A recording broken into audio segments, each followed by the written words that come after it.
దేవుని నామమునకు మహిమ కలుగునుగాక.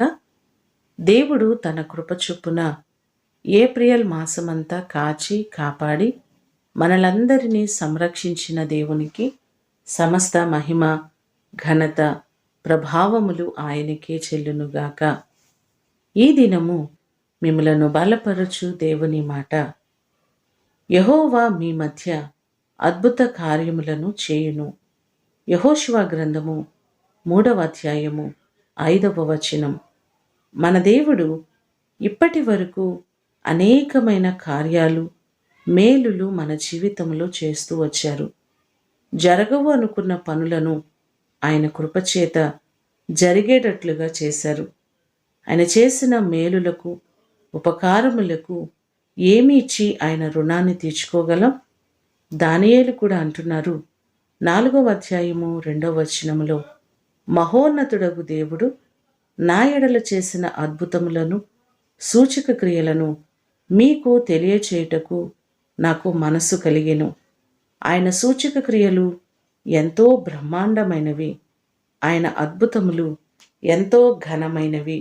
అలాగే యోబు గ్రంథము 5వ అధ్యాయము 9వ వచనములో కూడా చూస్తే, ఆయన పరిశోధింపచాలని మహాకార్యములను, లెక్కలేనన్ని అద్భుత క్రియలను చేయువాడు అనే మాటలు మనకు కనబడుతున్నాయి. ఇప్పటి వరకు ఆయన ఎన్నో కార్యాలు, ఎన్నో మేలులు మనందరి జీవితాల్లో చేస్తూ వచ్చారు. ఈ మాటలు వింటున్న మీకందరికీ దేవుడు తోడయ్యుండి గత నెలంతా కాచిన దేవుడు ఈ నెలంతా కూడా ఆయన రెక్కల నీడలో మిమ్మలను భద్రపరిచి అనేకమైన అద్భుత కార్యములు, ఆశ్చర్య కార్యములు మీ జీవితాల్లో చేయునుగాక. ప్రార్థన చేసుకుందాం.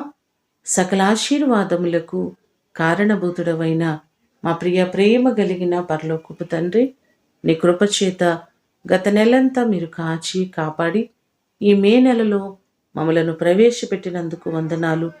ఇప్పటి వరకు మీరు చేసిన మేలులు, ఉపకారములన్నిటిని బట్టి వందనాలు. అలాగే ఈ నెలంతా కూడా మా ప్రియులెల్లరినీ మీ రెక్కల నీడలో భద్రపరచండి. వారెంతోమంది ప్రయాణాలు చేస్తుండగా ప్రతి వారికి క్షేమాన్ని దయచేయండి. వారి ప్రయాణములో అద్భుతమైన సంరక్షణను మీరు దయచేయండి. ఈ విపరీతమైన మండుటెండలలో నీ షకీనా మేఘపు భద్రత ప్రతి కుటుంబానికి దయచేయండి. చిన్నపిల్లలందరికీ, వృద్ధులకు మీ కాపుదల, ఆరోగ్యము, క్షేమాన్ని మీరు దయచేయండి. ఎవరికి వడదెబ్బలు అలాంటివేవి తగలకుండా నీ చల్లని రెక్కల నీడలో మా ప్రియులెల్లరినీ భద్రపరిచి క్షేమాన్ని, కాపుదలను ఈ నెలంతా కూడా మీరు దయచేయమని యేసు నామమున అడిగి వేడుకొని పొందియున్నాము తండ్రి. ఆమేన్. దేవుడు మిమ్ములను దీవించునుగాక.